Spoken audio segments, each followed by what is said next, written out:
सभी को नमस्ते। गायत्री मंत्र एक साथ। ओम भूर्भुवः स्वः तत्सवितुर्वरेण्यं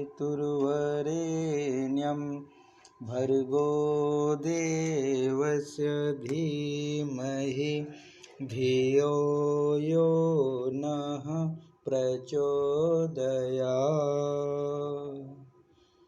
ॐ शान्ताकारं भुजगशयनं पद्मनाभं सुरेशं विश्वाधारं गगनसदृशं मेघवर्णं शुभांगं लक्ष्मीकान्तं कमलनयनं योगिभिर्ध्यानगम्यं वन्दे विष्णुं भवभयहरं सर्वलोकैकनाथम्।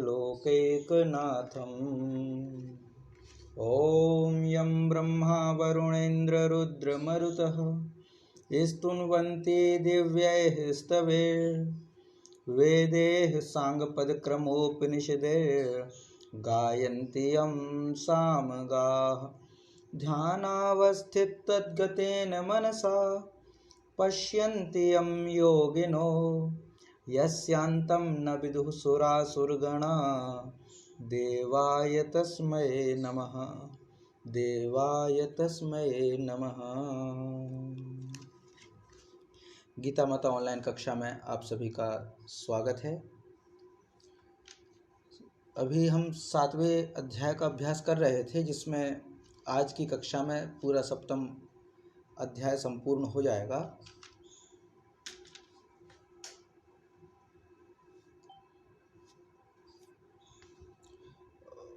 अभी तक जो 7वां चल रहा था, इसका थोड़ा व्यवधान हो गया है। 1 मिनट रुकिएगा।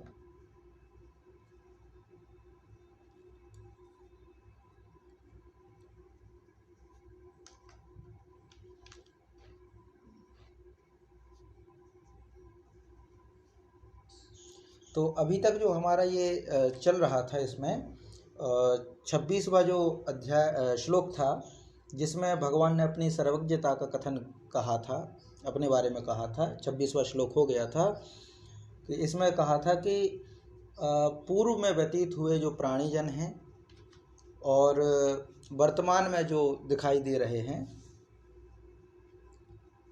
यह सभी जो अभी वर्तमान में हैं और पहले जो थे, माने जो व्यतीत हो चुके हैं पूर्व में ऐसे प्राणी, वर्तमान में जो जीवन जी रहे हैं ऐसे प्राणी, और भविष्य में जो आएंगे, ये सभी को मैं जानता हूँ। इन सबको मैं जानता हूँ, लेकिन इनमें से कोई भी मुझे नहीं जानता। कोई भी जो है वह मुझे नहीं जानता। ये भगवान का इसमें कथन हो गया था, जो कि 26वां। माने इसमें था कि वेदाहम समतीतानि, वेदाहम समतीतानि वर्तमानानि चार्जुन भविष्याणि च भूतानि माम तु वेद न कश्चन, माम तु वेद न कश्चन। ये पूरा इसमें हो गया था। माने ये जो 26वां श्लोक है, 26वां जो श्लोक है, वेदाहम समतीतानि वर्तमानानि चार्जुन भविष्याणि च भूतानि माम तु वेद न कश्चन। अर्थात मैं वेद माने जानता हूँ, वेद माने जानना, अहम माने मैं, समतीतानि जो पूर्व में व्यतीत हो चुके हैं उनको, वर्तमानानि जो वर्तमान में हैं उनको, और भविष्याणि भूतानि जो भविष्य में आने वाले ऐसे सभी प्राणियों को अहम वेद मैं तो जानता हूँ, परंतु माम कश्चन न वेद मुझको कोई भी नहीं जानता। ये भगवान ने अपनी सर्वज्ञता के विषय में कहा था, उपदेश दिया था भगवान श्री कृष्ण ने अर्जुन को। अब 27वां श्लोक जो है, जो आज से आरंभ होता है, इसमें क्या कहते हैं कि इच्छा द्वेष समुत्थेन, इच्छा द्वेष समुत्थेन द्वंद्व मोहेन भारत, इच्छा द्वेष समुत्थेन द्वंद्व मोहेन भारत सर्वभूतानि सम्मोहम, सर्वभूतानि सम्मोहम सर्गे यान्ति परम तपः, सर्गे यान्ति परम तपः। तो अब इसमें क्या है, इच्छा द्वेष समुत्थेन। हे भरतवंशी अर्जुन, सर्गे माने संसार में, इच्छा द्वेष, इच्छा और द्वेष से समुत्थेन अर्थात उत्पन्न, इच्छा से या द्वेष से जो उत्पन्न होता है क्या, द्वंद्व मोहेन, द्वंद्व रूपी जो मोह, द्वंद्व रूपी मोह क्या है, सुख और दुख आदि जो द्वंद्व हैं, इन सब से मोह उत्पन्न होता है। और उसी मोह से सर्वभूतानि सम्मोहम यान्ति, सभी प्राणी अत्यंत अज्ञता को प्राप्त होते हैं, या वह मोहित हो जाते हैं, या वह भ्रमित हो जाते हैं।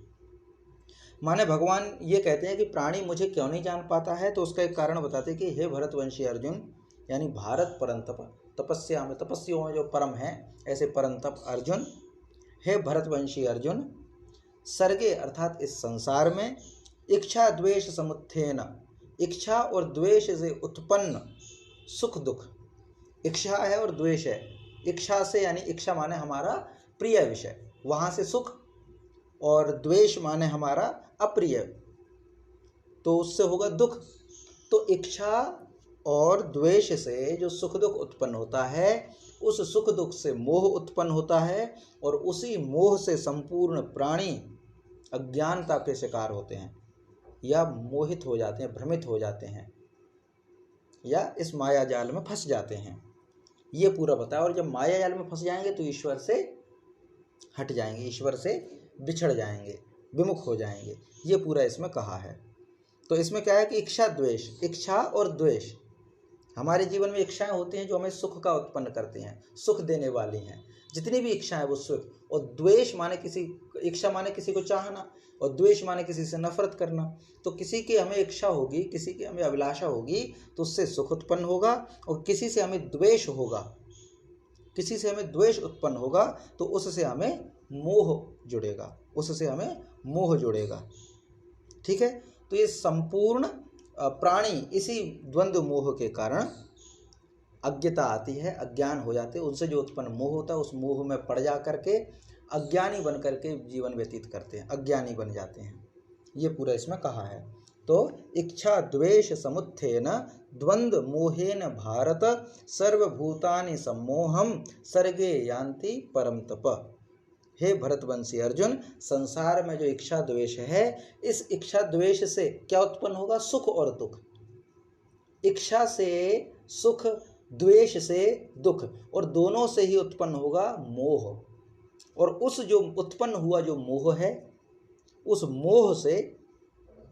मोह से संपूर्ण प्राणी, क्योंकि ये प्राणियों पर असर डालता है मोह, तो उस मोह से संपूर्ण प्राणी अज्ञानता के शिकार होते हैं। अज्ञान उनको ग्रसित कर लेता है, अज्ञान उसको फंसा लेता है, मोह उनको अपने आप में कंट्रोल कर लेता है। ये पूरा इसमें कहा। अब दुख से मोह कैसा, सुख से तो मोह समझ में आता है। सुख जो है माने इच्छा होगी तो सुख उत्पन्न होगा, और द्वेष होगा, अनिच्छा होगी तो दुख उत्पन्न होगा। माने हमारे मनपसंद घटना घटित हो गई तो सुख यानी आनंद की प्राप्ति होगी, और मनपसंद घटना घटित ना होकर के कोई विपरीत घटना घटित हो गई तो दुख उत्पन्न होगा, वहां से दुख उत्पन्न होगा। तो सुख से मोह उत्पन्न होता है वो तो ठीक है, कहीं से हमें सुख मिल रहा है तो उसके प्रति हमारे आसक्ति बढ़ जाती है, मोह बढ़ जाता है, लगाव बढ़ जाता है, इच्छाएं ज़्यादा जाग जाती हैं, उससे उसको छोड़ना मुश्किल हो जाता है।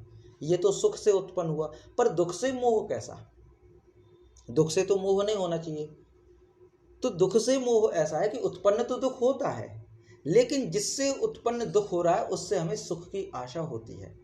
माने मिल तो दुख रहा है, लेकिन मोह इस चीज का है कि इससे हमें आने वाले समय में सुख मिलेगा, इससे भी मोह जुड़ जाता है। माने सामने वाला जो वस्तु है, व्यक्ति है, उससे हमें सुख मिल रहा है अभी, तब तो मोह होना जायज है, क्योंकि स्वाभाविक है ये तो कि भाई मोह मिल रहा है उससे हमें, क्योंकि उससे सुख हैं, हम सुखी हैं। लेकिन दुख है, आज दुख मिल रहा है तो हम उससे जुड़े क्यों हैं, क्योंकि हमारे लिए एक आशा है। वो आशा ये है कि आज भले हमें इससे दुख मिल रहा है, लेकिन आने वाले समय में इससे हमें सुख मिलेगा, इस चीज़ का मोह रहता है। बल्कि ऐसा नहीं है, संसार में जो भी वस्तुएं हैं उनसे सुख भी मिलता है और दुख भी मिलता है, बराबर है। सुख भी मिला है तो दुख भी मिलेगा। जो मन की बात करें, हम भौतिक जगत की बात करें, तो जिससे हमें सुख मिला उससे दुख भी मिलेगा, और जिससे दुख मिला उससे कुछ तो सुख मिलेगा, कुछ तो सुख मिलेगा। कोई साधन ही ले लें, गाड़ी है तो उससे कुछ सुविधा तो हुई, लेकिन असुविधा भी बहुत ज़्यादा हुई, उससे असुविधा भी ज़्यादा हुई। हमारे जीवन में जितना आराम मिला, भाई आराम तो जरूरत है, आराम की तो आवश्यकता है, लेकिन आराम मिला तो एक पक्ष ये भी है कि उससे हम आलसी हो गए, बीमारियों के शिकार हो गए, है ना। हमारे जीवन में चुनौतियों का सामना करने में हम डर जाते हैं। तो ये स्थिति यहाँ पर उत्पन्न होती है। तो यहाँ पे दो बातें बताएं कि इच्छा और द्वेष से उत्पन्न जो सुख दुख है, उस सुख दुख से जो उत्पन्न मोह होता है, वह मोह संपूर्ण प्राणियों को भ्रमित करता है, मोहित करता है। इसीलिए कोई व्यक्ति भी ईश्वर को जानने में इच्छुक नहीं होता। ये इसमें आ जाएगा कि इच्छा द्वेष समुत्थेन, इच्छा द्वेष समुत्थेन द्वंद्व मोहेन भारत, द्वंद्व मोहेन भारत सर्वभूतानि सम्मोहं, सर्वभूतानि सम्मोहं सर्गे यान्ति परन्तप, सर्गे यान्ति परन्तप। इच्छा द्वेष समुत्थेन, इच्छा द्वेष समुत्थेन द्वंद्व मोहेन भारत, द्वंद्व मोहेन भारत सर्वभूतानि सम्मोहं, सर्वभूतानि सम्मोहं सर्गे यान्ति परन्तप, सर्गे यान्ति परन्तप।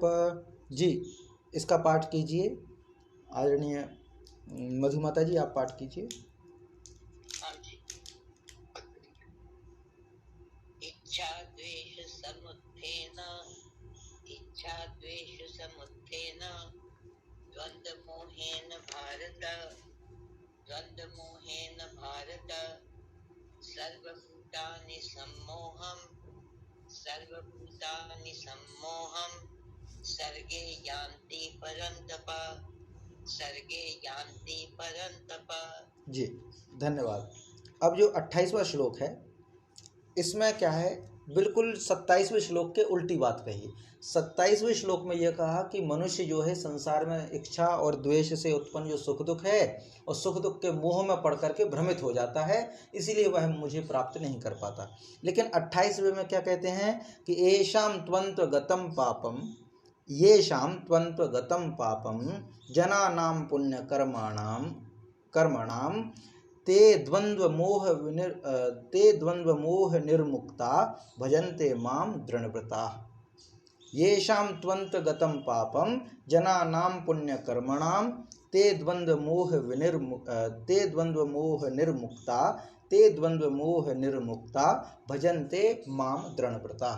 अर्थात पहले तो कह दिया कि जो मोह में पड़ करके संसार में भ्रमित होते रहते हैं, लेकिन दूसरी तरफ ये कहते परंतु निष्काम भाव से पुण्य कर्माणाम, श्रेष्ठ आचरण करने वाले, पुण्य कर्म करने वाले, जनानाम, जन के माने जनानाम, कैसे जन, कैसे लोग, तो पुण्य कर्माणाम, पुण्य कर्म करने वाले जनानाम, पुण्य कर्म करने वाले जो जन हैं उनके द्वारा जनानाम पापम अंतगतम, अंतगतम माने नष्ट हो गया है, क्या, पापम पाप। तो ये शाम माने जिनका, ये शाम माने जिन, जना नाम माने लोगों का, पुरुषों का, कैसे पुरुष, तो पुण्य कर्मा नाम, तो जिन पुण्य कर्म करने वाले लोगों का पापम अंतगतम, पाप नष्ट हो गया। अब इसमें एक कंडीशन ये लगा दी कि पुण्य कर्म करने वाले हैं और उनका पाप नष्ट हो गया।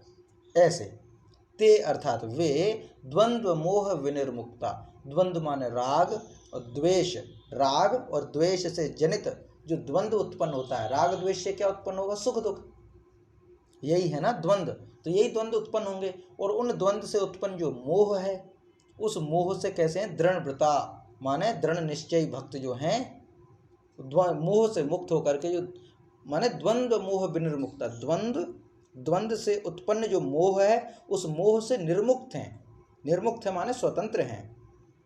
ऐसे भक्त दृढ़ व्रत माने दृढ़ संकल्पी होकर के माम भजनते, मुझे भजते हैं। माने पहले वालों में तो पहले जो कंडीशन बताई कि संसार के उसमें पढ़ करके माने इच्छा द्वेष से उत्पन्न सुख दुख है, उस सुख दुख से उत्पन्न जो मोह है, उस मोह के कारण वे जो भक्त हैं वो कैसे हो जाते हैं, भ्रमित हो जाते हैं, मोह में आ जाते हैं, तो वो ईश्वर को प्राप्त नहीं कर पाते, वो मुझे भज नहीं पाते हैं। लेकिन ऐसे पुण्य कर्म करने वाले लोग जिनके पाप नष्ट हो गए हैं, जो पुण्य कर्म करने वाले हैं, ऐसे लोग द्वंद्व से उत्पन्न जो मोह होता है, मोह तो उत्पन्न दोनों में हो रहा है, लेकिन ये पुरुष ये पाप कर्मों से मुक्त है, पाप कर्म नष्ट हो जाता है, और ये द्वंद्व से उत्पन्न जो मोह है उस मोह के बंधन में नहीं फंस पाते। क्यों नहीं फंस पाते? क्योंकि निष्काम है, इनकी कोई कामना नहीं है। तो निष्काम कर्म करने वाले हैं, द्वंद्व से उत्पन्न जो मोह है उस मोह से निर्मुक्त हो जाते हैं, और यह से व्यक्ति निर्मुक्त होकर के मुझे भजते हैं। माम भजन्ते, दृढ़व्रता माम भजन्ते, दृढ़ व्रत होकर के मुझे भजते हैं, है ना। ये पूरा यहाँ पर हो जाएगा। माने येषाम त्वंत गतम पापम जनानाम पुण्य कर्माणाम, येषाम त्वंत गतम पापम, येषाम माने ऐसे लोग जो पाप अंतगतम पापम, जिनका पाप नष्ट हो गया है, और पुण्य कर्माणाम जनाम, ऐसे पुरुष जो पुण्य कर्म करने वाले हैं, ते माने वे पुरुष द्वंद्व मोह विनिर्मुक्ता, द्वंद्व से उत्पन्न मोह से मुक्त हो जाते हैं, और दृढ़व्रता माम भजन्ते, दृढ़ संकल्पी होकर के मुझे भजते हैं, मेरी पूजा करते, मेरी आराधना करते हैं सब प्रकार से, क्योंकि वो निष्काम कर्म है, इसीलिए ईश्वर को भजेंगे। अगर सकाम कर्म है, सकाम कर्म करने वाले हैं, सकाम भक्ति करने वाले हैं, तो वो देवताओं को भजेंगे, क्योंकि उनको वरदान चाहिए, उनको आशीर्वाद चाहिए, उनको वो भौतिक जगत की सुख शांति चाहते हैं। पर जो निष्काम है, जिनको कोई वासना ही नहीं है, कोई काम नहीं है, कुछ इच्छा ही नहीं है, वो अगर ईश्वर का भजन करेंगे तो इसलिए भजन करेंगे, ईश्वर को इसलिए चाहेंगे ताकि वह ईश्वर को प्राप्त कर सकें, ईश्वर में लीन हो सकें। तो ऐसे ही लोग विनिर्मुक्त होकर के, मोह से मुक्त वही हो सकते हैं जो निष्काम कर्म करता हो, जो निष्काम रहता हो, जिसके अंदर कोई भावना ना, कोई कामना नहीं, तो मोह किस चीज़ का। लेकिन जिसके अंदर कामना है तो उसके अंदर मोह होगा, जिसके अंदर कामना नहीं है उसके अंदर मोह नहीं रहेगा। कामना से ही तो मोह जागता है, जब मोह है ही नहीं तो कामना किस चीज़ की। इस पूरा ये हो जाएगा। तो पहले मैं तो ये बता दिया कि जो सांसारिक व्यक्ति होते हैं, जो अन्य जो भक्त होते हैं, संसार में जो इच्छा द्वेष से उत्पन्न जो मोह होते हैं, तो संपूर्ण प्राणी उस मोह में फंस करके नष्ट हो जाते हैं, ईश्वर को यानी मुझे नहीं भज पाते हैं। लेकिन कुछ ऐसे लोग होते हैं जो पुण्य कर्म करने वाले हैं, जिनका पाप नष्ट हो गया है, वह व्यक्ति उस मोह से मुक्त होकर के, द्वंद्व से उत्पन्न जो मोह है उस मोह से मुक्त होकर के दृढ़ संकल्पी होकर के मुझे भजते हैं, मेरी स्तुति करते हैं। ये 28वां इसमें हो जाएगा। तो येषां त्वन्तगतं पापं, येषां त्वन्तगतं पापं जनानां पुण्यकर्मणां ते द्वन्द्वमोह निर्मुक्ता भजन्ते मां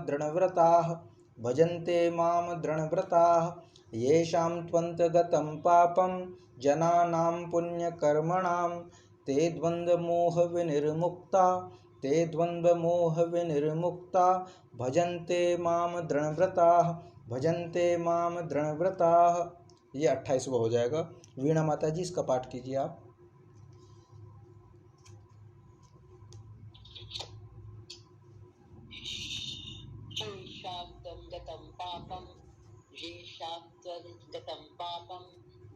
जनानां पुण्यकर्मणां ते द्वन्द्वमोह निर्मुक्ता भजन्ते मां दृढव्रता जी धन्यवाद। एक पूछना है, ये द्वंद्व नहीं समझ आए पर और बता दिए। द्वंद्व के मोह से उत्पन्न दुख, ये इसका एक बार फिर से बताएंगे? जी। द्वंद्व से क्या? द्वंद्व जो है, द्वंद्व का मतलब दो से है, और दो भी ऐसे जो बिल्कुल विपरीत हों। जैसे सुख का उल्टा दुख, सर्दी का उल्टा गर्मी, इच्छा का उल्टा अनिच्छा, है ना। तो ये जो है द्वंद्व हैं। ये द्वंद्व हमारे मोह का कारण होते हैं। मोह माने किसी से ज़्यादा लगाव होना, मोह माने लगाव होना। तो किसी से इच्छा मतलब सुख दुख से उत्पन्न हुआ, द्वंद्व माने किसी के प्रति राग उत्पन्न हुआ, प्रेम उत्पन्न हो गया, या नफरत उत्पन्न हो गई। तो नफरत माने राग द्वेष, राग माने प्रेम, द्वेष माने नफरत। तो राग द्वेष जो है ये द्वंद्व हैं, सुख दुख हैं ये द्वंद्व हैं। सुख दुख हैं, राग द्वेष हैं, सर्दी गर्मी है, ये द्वंद्व हैं जो हमें मोह में फंसाते। इससे मोह मतलब लगाव होता है। इंसान का लगाव किससे होता है? सुख से, क्योंकि उसको अच्छा लगता है। दुख से तो होता नहीं लगाव। इसी प्रकार राग से लगाव होता है। माने संसार में ऐसा कहते हैं ना, दो प्रकार के जहर होते हैं, एक मीठा एक कड़वा।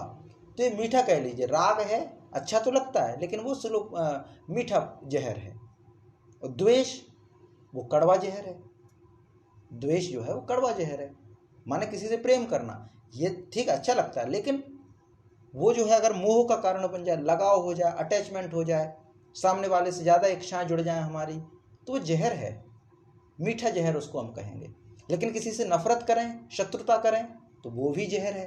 तो ये दोनों द्वंद्व कहा गया है इनको, जिनको हम कहें उल्टे अपोजिट होता है। सुख का उल्टा दुख, तो सुख भी और दुख भी। सुख हमें फंसाता है, इससे हमें कष्ट मिलता है, और दुख तो हमें कुछ कष्ट देता ही है। सर्दी गर्मी और राग द्वेष, ये सब जो है द्वंद्व के अंतर्गत आता है, दो के अंतर्गत आता है, माने इसको हम द्वंद्व कहते हैं। जी, स्पष्ट हुआ? जी, ठीक है। अब जो है आगे 29वां श्लोक, इसमें है जरा मरण मोक्षाय मामाश्रित्य यतन्ति ये ते ब्रह्म तद्विदुः कृत्सनम अध्यात्मं कर्म चाखिलम। जरा मरण मोक्षाय ममाश्रित्य यतन्ति ये ते ब्रह्म तद्विदुः कृत्सनम अध्यात्मं कर्म चाखिलम। जरा मरण मोक्षाय ममाश्रित्य यतन्ति ये ते ब्रह्म तद्विदुः कृत्सनम अध्यात्मं कर्म चाखिलम। अब इसका मतलब क्या? आगे वो कहते हैं, दोनों की स्थिति बता दी कि एक तो मुझसे दूर रहता है मोह के कारण, और एक जो मोह से मुक्त रहता है वो मुझे भजता है। अब आगे कहते हैं कि ये मतलब जो माम आश्रित्य, मेरे आश्रय होकर के, मेरी शरण होकर के, जरा मरण मोक्षाय, जरा माने जन्म बुढ़ापा, और मोक्षाय मान मरण, मोक्ष नहीं, जरा माने बुढ़ापा, मरण माने मृत्यु। बुढ़ापा और मृत्यु से छूटने का प्रयत्न करते हैं, छूटने का प्रयत्न करते हैं वे पुरुष, यानी ते तत् ब्रह्म, उस ब्रह्म को, कृत्सनम अध्यात्म, संपूर्ण अध्यात्म को, तथा अखिलम कर्मम विदु, संपूर्ण कर्मों को जान जाते हैं, संपूर्ण कर्मों को जानने वाले होते हैं। माने जो मेरी शरण होकर के मृत्यु और बुढ़ापे से, क्योंकि ये दोनों ही कष्ट हैं जो शाश्वत कष्ट हैं, प्राणी के जीवन में आते ही हैं।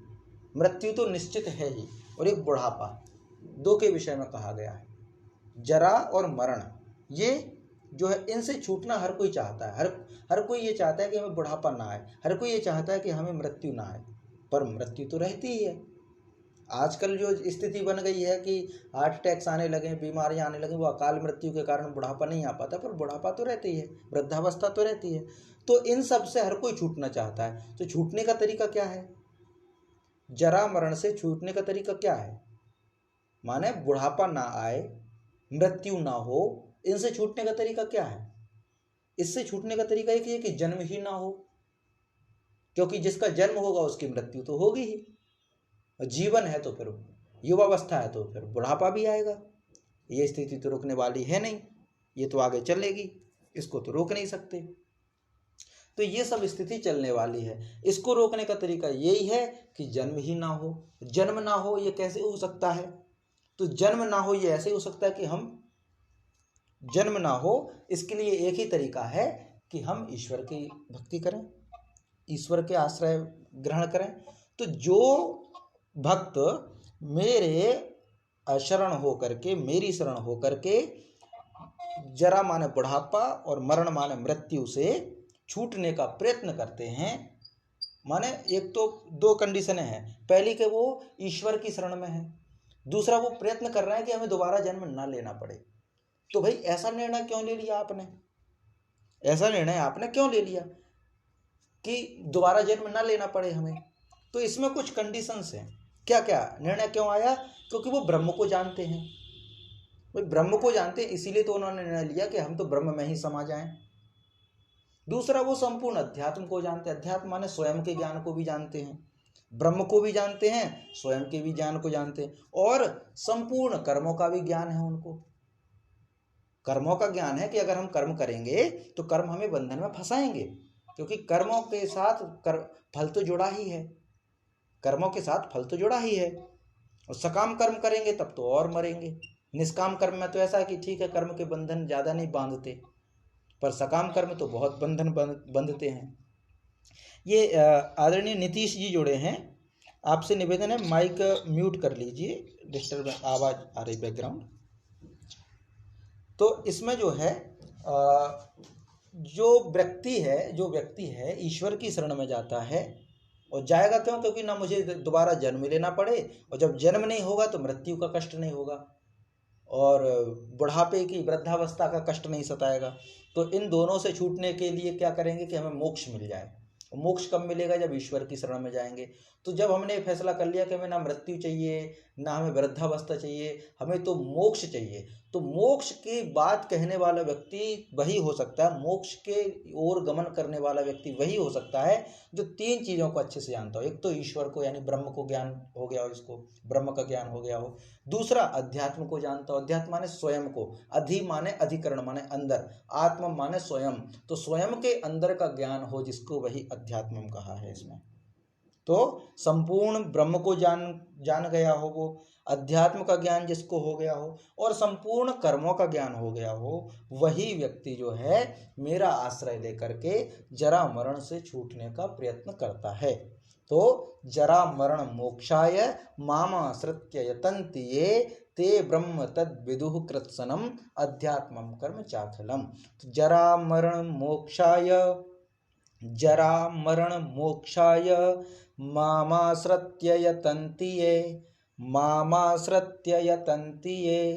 ते ब्रह्म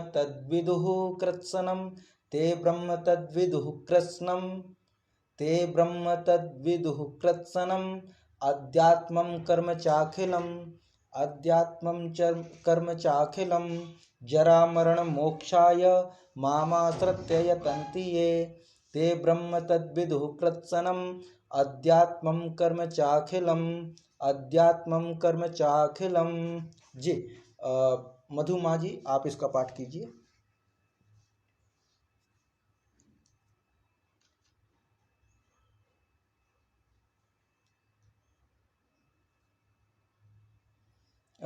आपका शायद माइक म्यूट है।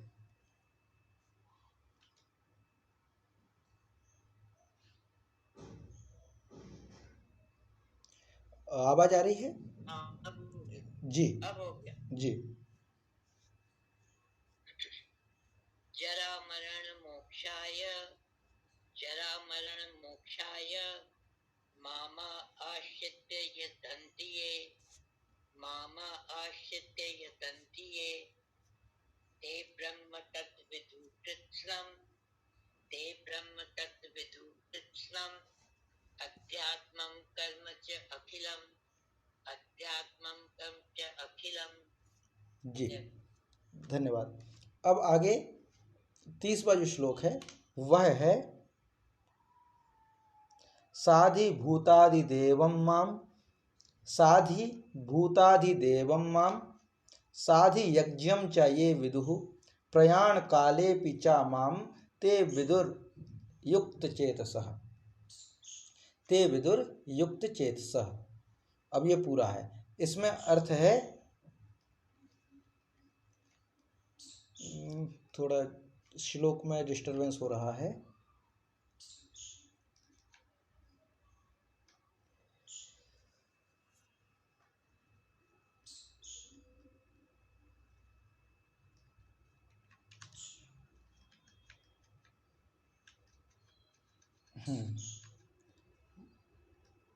साधि भूताधि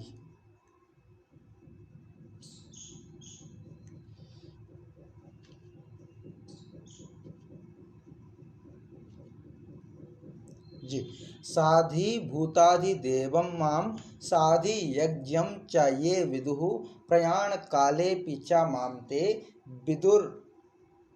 विदुर युक्त चेतसः।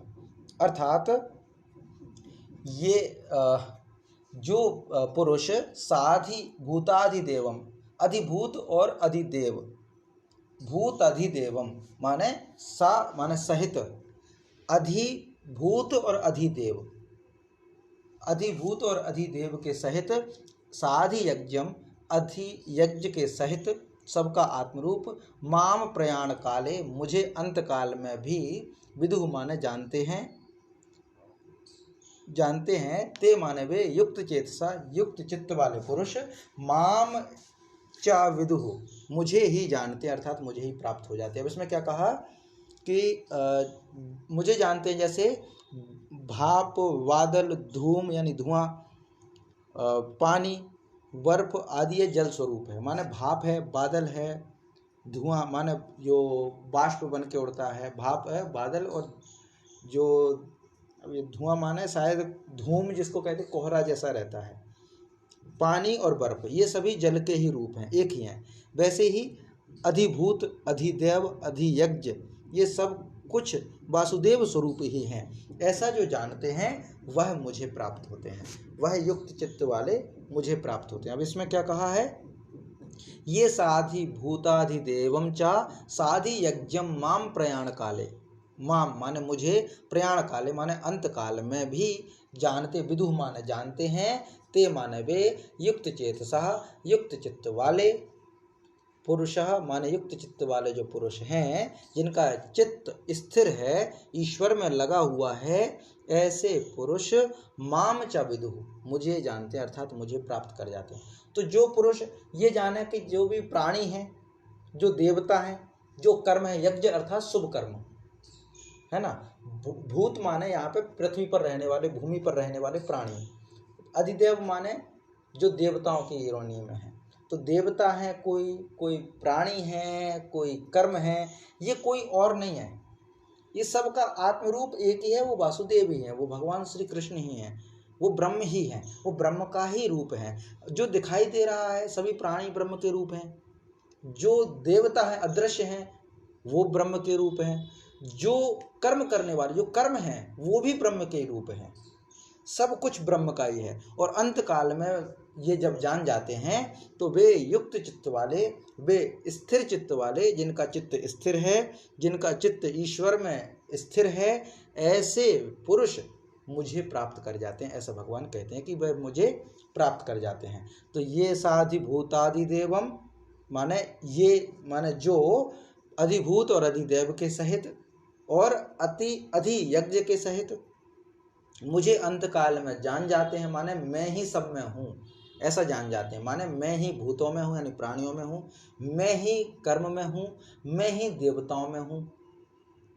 ऐसा जब पुरुष जान जाता, कौन सा पुरुष, जो चित्त युक्त चित्त वाला है, जिसका मन जिसका चित्त ईश्वर में स्थित है, ऐसा पुरुष जब ये जान जाता है कि सब कुछ ईश्वर ही है, तो अंत में फिर वो मुझे प्राप्त हो जाता है। ये पूरा इसमें 30 वाला श्लोक हो जाएगा कि साधि भूताधिदेवम माम, साधि भूताधिदेवम माम, साधि यज्ञम च ये विदुः, साधि यज्ञम च ये विदुः, प्रयाण कालेऽपि च माम, प्रयाण कालेऽपि च माम, ते विदुर्युक्त चेतस, ते विदुर्युक्त चेतस, साधि भूताधिदेवं मां, साधि यज्ञं च ये विदुः, प्रयाण कालेऽपि च मां, ते विदुर्युक्त चेतस, ते विदुर्युक्त चेतस। ये 30वां श्लोक हो जाएगा जी। आदरणीय सुधीर जी इसका पाठ कीजिए आप।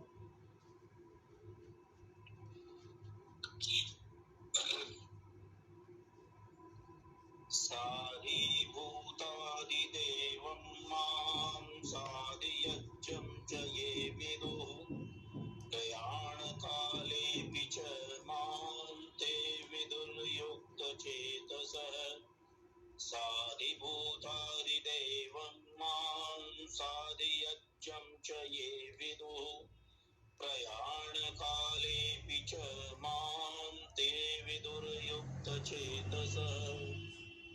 जी धन्यवाद। तो आज का जो श्लोक है संपूर्ण अध्याय होता है, 7वां अध्याय संपूर्ण होता है हमारा।